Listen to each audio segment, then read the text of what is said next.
Biarritz. On rejoint Steve Jourdain. Bonjour Steve. Merci beaucoup Steve d'être avec nous. Vous allez animer aujourd'hui sur notre antenne le débat justement des municipales à Biarritz. Quelles sont les forces en présence ? Justement, Alex parlait de Serge Blanco. Effectivement, Serge Blanco, force de la nature, 1m83, 83 kg. C'était à l'époque où il était l'un des plus grands joueurs de la planète rugby. C'est un gars du coin. Oriane, il est né ici, il a grandi ici à Biarritz, il s'est reconverti ici dans les affaires après sa carrière professionnelle. Et ici, tout le monde ne parle que de son lancement en politique. C'était en fin d'année dernière. Il est à la tête d'une liste sans étiquette. Il affronte au total 5 autres liste. Parmi elles, celle de la maire sortante, Maïder Arostegui, 62 ans, maire LR de la ville depuis 2020. Elle est la première femme à diriger Biarritz. Et évidemment, tout le monde veut prendre sa place aujourd'hui. Les macronistes d'abord, en la personne de Jean-Baptiste Dussossois Laralde, un ex-Horizon qui est soutenu aujourd'hui par Renaissance. Et puis il y a aussi la gauche en la personne d'Anna Escoura, c'est une écologiste à la tête d'une liste citoyenne. Les deux autres candidats, Oriane, sont marqués à droite, Richard Tarditz et Guillaume Baru, qui ont tous les deux occupé par le passé des responsabilités à la mairie ici. Et parmi les enjeux de ce scrutin et du débat de ce soir, Steve, il y a la question du logement. Ouais, le logement, c'est une problématique qui touche toutes les communes de France. Ici à Biarritz, 25 000 habitants, le sujet est tout simplement brûlant. C'est une ville où on sait, les touristes aiment venir un peu trop. Oriane, un chiffre pour vous donner une idée, le taux de résidence secondaire, il dépasse ici les 40%.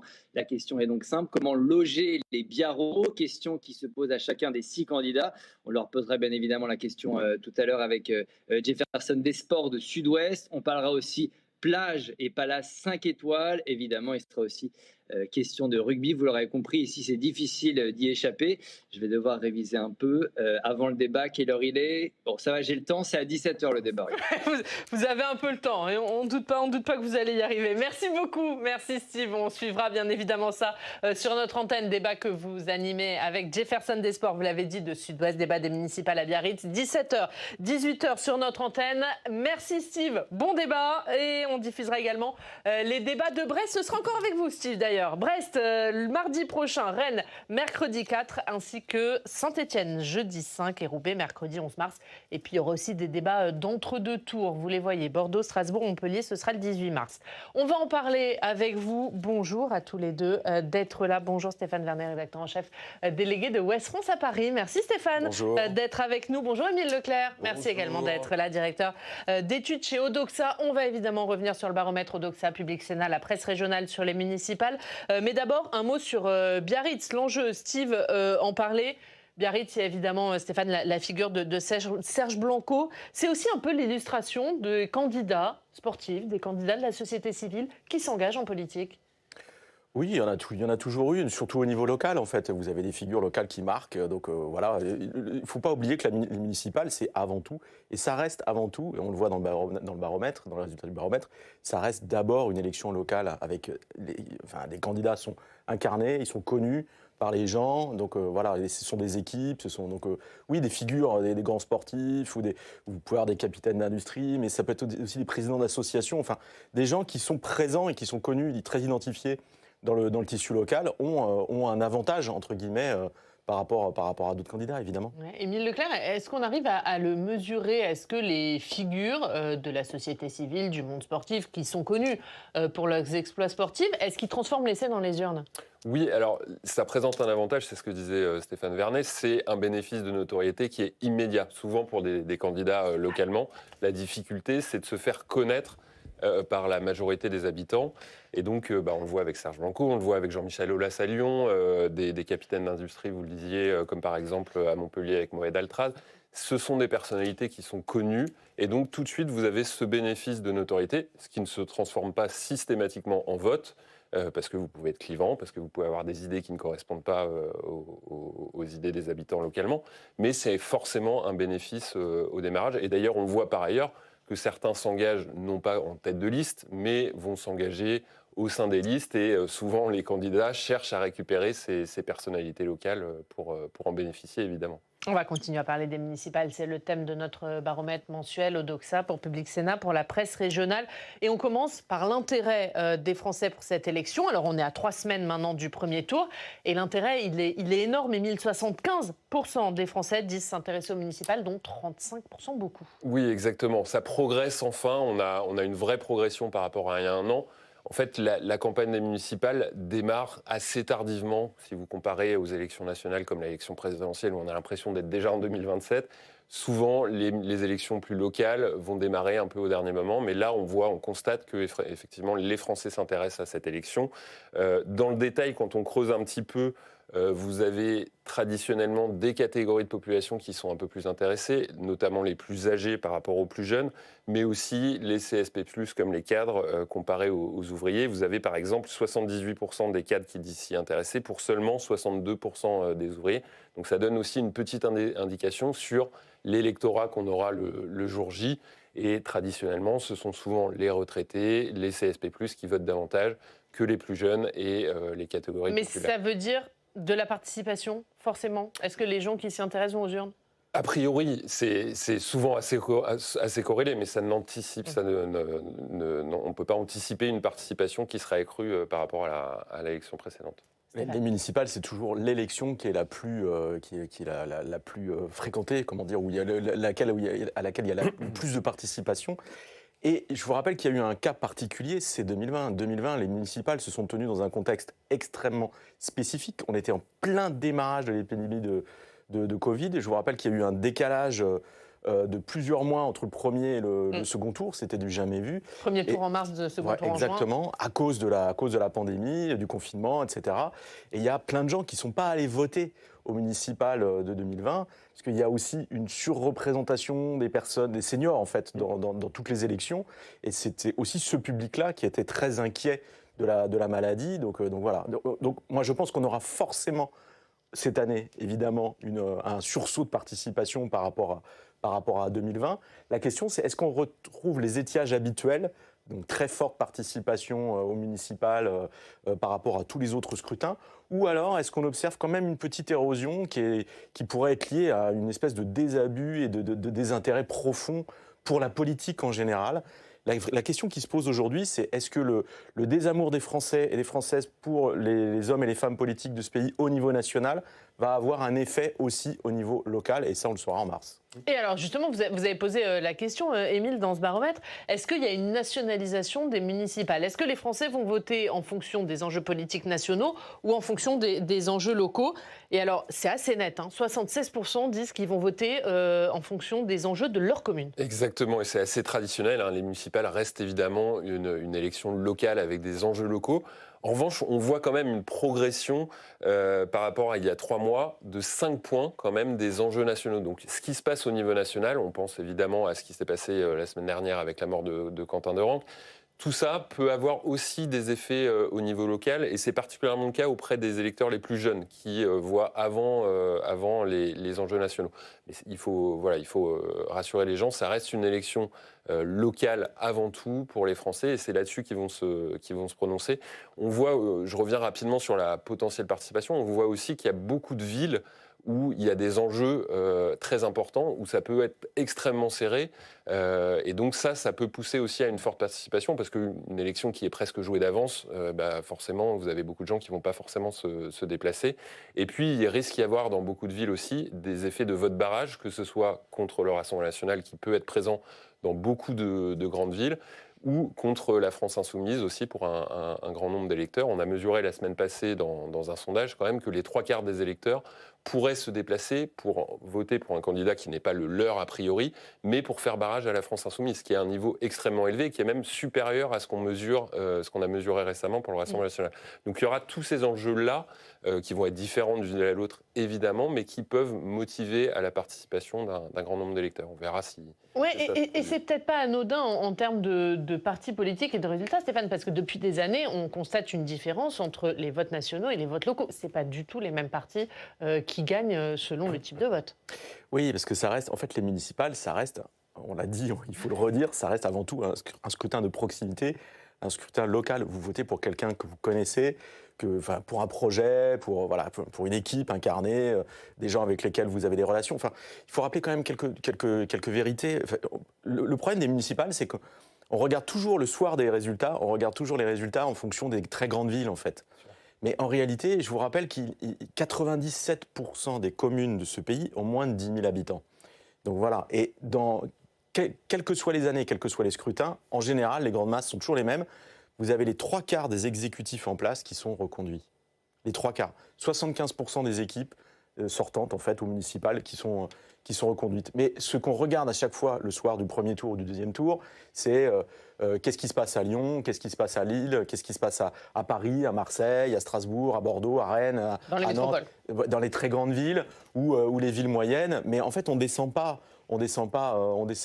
jusqu'en bas. Donc, en général, il y a une grande stabilité de ce scrutin. Moi, ce que je trouve très intéressant dans votre baromètre, c'est l'autre chiffre, c'est celui du nombre de Français qui souhaitent que leur maire soit réélu. Alors là, il y a toujours une très grande stabilité en la matière. Vous écrivez qu'en 2020, par exemple, ou au mois de juin dernier, c'était 52% des Français souhaitaient que leur maire se représente et soit réélu. Et ben aujourd'hui, on n'est plus qu'à 44% de gens sondés, parmi les sondés qui disent « moi, je souhaite que mon maire soit réélu ». Et ça, il me semble que c'est une nouveauté, parce que ça traduit peut-être aussi une érosion, une désaffection, et peut-être le fait qu'effectivement, il y a peut-être de plus en plus de gens qui vont aller aux urnes en se disant finalement, le maire, je l'aime bien, mais il y a un enjeu national, j'ai quelque chose à dire. Et il y a cette idée qu'on peut avoir des municipales cette année qui soient teintées d'une forme de dégagisme, de rejet. Et il me semble que ça, c'est quelque chose de nouveau. Oui, effectivement, Émile, les 55% des Français qui disent désormais ne pas souhaiter que leur maire soit réélu. Stéphane le disait, le dégagisme, ça ne touchait pas vraiment les maires. C'est une nouveauté aujourd'hui ? Oui, c'est une nouveauté. Je rappelle que les maires sont l'élu préféré des Français, très loin devant les députés, très loin évidemment, on le verra par ailleurs, le président de la République, le Premier ministre, etc. Le maire, il y a une vraie affection pour le maire de la part des Français. Ça reste le cas. Aujourd'hui, les maires sont toujours extrêmement appréciés. Mais il y a cette tendance au dégagisme, vous le disiez, ou en tout cas peut-être à une idée de renouvellement. Et on le voit parce que, notamment, les Français, quand vous prenez les intentions de vote aux élections présidentielles, les résultats des dernières européennes, des dernières législatives, vous avez des partis qui sont, je pense notamment au Rassemblement national, qui sont extrêmement présents sur le plan national dans les votes des Français et qui sont très peu présents au niveau local, que ce soit dans les grandes villes, mais même dans les villes moyennes. Le Rassemblement national, aujourd'hui, a très peu de villes. Donc c'est ça, peut-être ce genre de choses qu'on pourra observer au mois de mars. C'est une progression du Rassemblement national. On verra quel sera l'effet du Front républicain au niveau local. Ça va dépendre sans doute de beaucoup de régions. Dans le sud, par exemple, il y a un Front républicain qui est quasiment inexistant. Et donc, on verra ce que ça donne. C'est ça qui va être intéressant, au-delà, effectivement, des grandes villes qui pourront être conservées par les partis comme le Parti socialiste, les Républicains, et qui conserveront le maire existant. Justement, vous parliez de ce Front républicain. Est-ce qu'il est en train de changer ? Ce matin, on avait François Patria qui nous disait que lui, il était contre le Front républicain. Et on va écouter ce qu'en dit la présidente de l'Assemblée nationale, Yaël Braun-Pivet. Je ne sais pas si j'ai bien compris ce qu'a dit Madame Berger. En tout cas, moi, j'ai pas compris cela. Mais en tout cas, pour moi, il n'y a pas d'alliance avec ni l'extrême droite ni l'extrême gauche. Jamais, jamais, jamais. Mais s'il y a un bulletin RN et un bulletin LFI sur la table d'une élection législative, municipale ou autre, vous allez à la pêche, vous faites quoi ? Vous savez que j'ai la chance d'être une femme politique aujourd'hui, et donc je ferai tout pour que ça n'arrive jamais. Oui. Alors en municipal, moi, j'ai pas vu de cas où c'était susceptible d'arriver. Il y a un changement sur cette question du Front républicain, Stéphane ? En fait, moi, je pense qu'il y a le Front républicain, quelque part,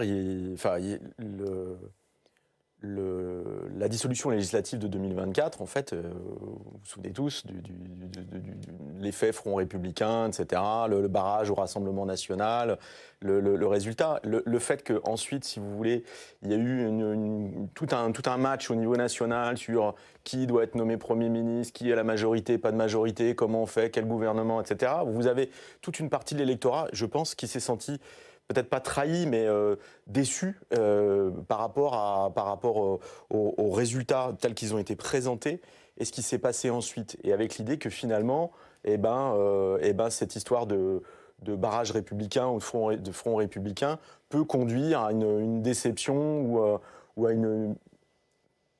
à la non-tenue de promesses qui n'avaient pas été formulées. Je ne sais pas comment le dire, mais je pense que ça peut avoir un impact, non pas pour les municipales, parce que je ne pense pas que on est dans un autre type de scrutin, en fait. Hein. C'est ce que disait Yael Braun-Pivet. Je doute qu'il y ait beaucoup de villes où vous ayez au second tour une liste RN face à une liste LFI. Je pense que si ça existe, ça va se compter sur les doigts d'une main. Enfin, faut être pragmatique et raisonnable. Mais par contre, pour d'autres, la question se reposera pour d'autres élections. On va continuer à dévoiler ce baromètre, un palmarès de l'adhésion. Vous avez, Émile, testé plusieurs candidats aux municipales, des maires sortants, des candidats qui se présentent. Et parmi tous ces maires ou candidats, le plus populaire, c'est Édouard Philippe. Oui, alors je rappelle rapidement que c'est un sondage national. Donc évidemment, ce que je vais dire n'a aucune valeur au niveau local. Les personnalités sont beaucoup plus connues au niveau local. Mais effectivement, parmi les personnalités connus sur le plan national et qui ont un enjeu dans cette municipale, Édouard Philippe arrive de loin arrive de loin dans ce classement devant les autres. Il est à 28% de cote d'adhésion. Ensuite, on retrouve Éric Ciotti à 18%, Jean-Michel Aulas, Rachida Dati, Christian Estrosi à 15-14%. Et vous avez des candidats qui sont beaucoup moins connus que les personnalités dont je viens de parler, qui ont un passé national, notamment David Lisnard, Emmanuel Grégoire, Benoît Payan, Pierre-Yves Mordazel, qui ont une vraie notoriété au niveau local, mais qui ne sont pas connus au niveau national. Maintenant, quand on regarde la cote du rejet, ça vous dit un classement, le rejet, c'est important aussi, parce que c'est ce qui va générer du vote contre vous au second tour notamment. Et on voit qu'Éric Ciotti et Rachida Dati sont les deux personnalités les plus rejetées de notre classement, derrière Jean-Luc Mélenchon et Emmanuel Macron. Donc pour ces personnalités-là, l'enjeu, ça va être d'éviter le barrage de second tour. Je pense notamment à Rachida Dati à Paris, qui suscite un vrai rejet de la part de nombreux Parisiens, qui sont même parfois plus proches de ces idées que d'autres. Et dans ce baromètre, hein, on va le revoir, c'est toujours Jordan Bardella, Marine Le Pen qui sont en tête. Ça veut dire que les affaires judiciaires du RN, puisqu'on est post-procès en appel de Marine Le Pen, ça n'a pas d'impact ? Ça n'a eu aucun effet, effectivement, sur notre code d'adhésion et notre code du rejet.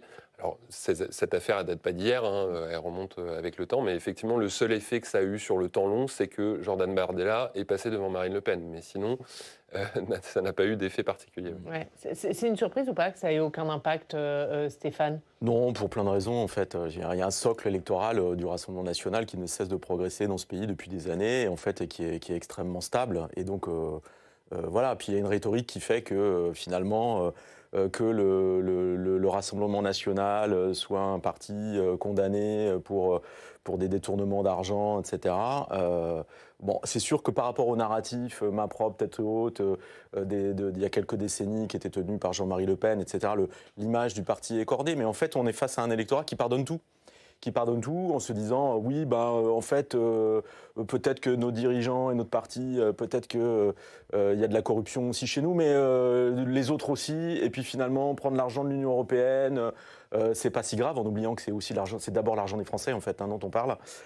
Mais non, oui, enfin, je pense que c'est un électorat qui pardonne tout, en fait. Donc voilà. Ouais, oui, allez-y, Stéphane. Peut-être un commentaire. Moi, je trouve très intéressant les codes de popularité des candidats et des uns et des autres. Je voudrais juste attirer votre attention sur un point, c'est que en fait, la cote de popularité, n'a rien à voir avec les intentions de vote. Et en fait, les gens qui sont testés ne sont pas forcément inscrits sur les listes électorales des villes qui correspondent aux candidats. Bah oui, c'est-à-dire quand on voit Édouard Philippe qui monte très haut, c'est super.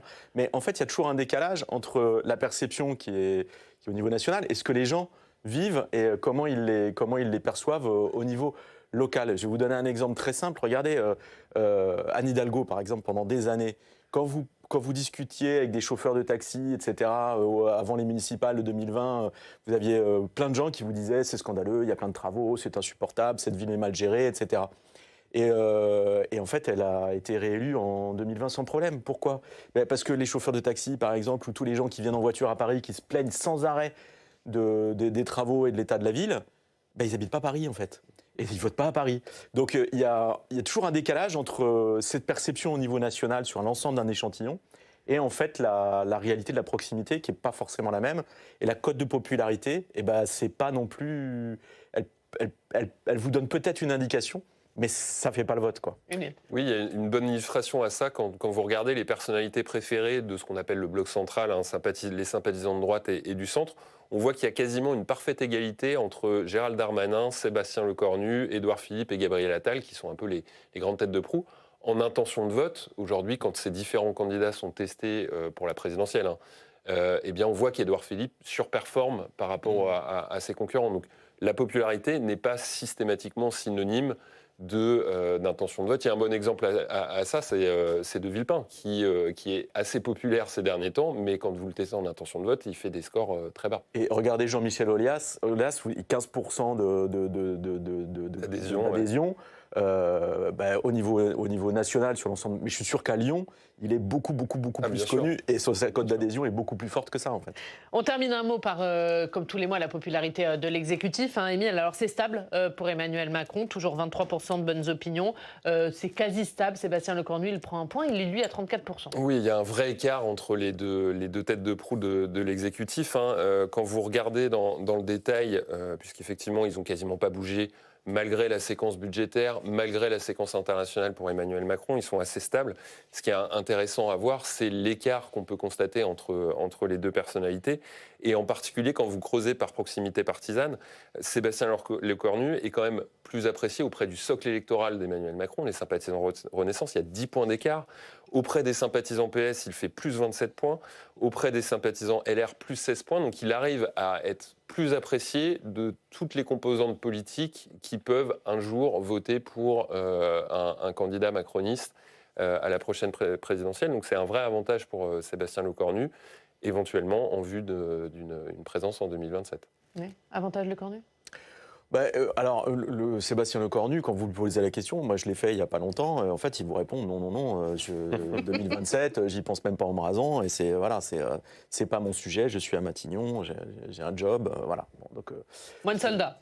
C'est ce qu'il dit à un journaliste. Oui, mais alors il le dit avec beaucoup de conviction et beaucoup de constance. Ça ne veut pas dire que les choses ne peuvent pas évoluer. Plus l'échéance se rapproche, avec un danger. Je vous rappelle, c'est ce que j'appelle faire une baladure. Je ne sais pas si vous vous souvenez, mais à un moment, vous aviez Édouard Balladur dans les années 90, qui était Premier ministre et qui s'est déclaré en disant le pays m'appelle, les sondages, les codes de popularité, on me demande, j'y vais, et ça s'est mal terminé. Et je vous rappelle qu'aucun Premier ministre en exercice sous la Ve République n'a réussi à devenir président de la République. Tous ceux qui ont essayé se sont plantés. Il y a d'anciens premiers ministres qui ont fait une pause, qui ont réussi à être élus président, mais on n'a jamais eu un Premier ministre en exercice candidat à la présidentielle qui gagne. Voilà, leçon à retenir. Merci beaucoup, merci Émile. Merci Stéphane. On termine avec une histoire insolite. Au-delà de nos frontières, ça se passe en Irlande. Autre leçon à retenir, mais tout autre sujet. Si jamais vous allez chez l'ophtalmo, quand vous allez faire votre contrôle, n'oubliez pas de prévenir si vous portez des lentilles. Sinon, vous pourriez vous retrouver avec des yeux vert fluo. C'est visiblement ce qui est arrivé quand on met le petit liquide teinté qui sert à contrôler la vue sur des lentilles de contact. C'est ce qui est arrivé à cette Irlandaise. Alors, c'est sans danger, mais c'est quand même assez spectaculaire. Et c'est difficile, visiblement, à faire partir malgré le sérum physiologique. Donc, vaut mieux pas essayer. En Irlande, c'est un avantage d'être vert fluo. Ça peut toujours servir pour la Saint-Patrick. Oui, c'est bientôt, c'est en mars. Voilà, chez nous, ce sera un peu plus compliqué. Merci beaucoup, merci Émile, merci Stéphane d'avoir été avec nous. Merci à tous de nous avoir suivis à 17h. N'oubliez pas le débat des candidats aux municipales à Biarritz. Et nous, on se retrouve demain. Très bonne journée.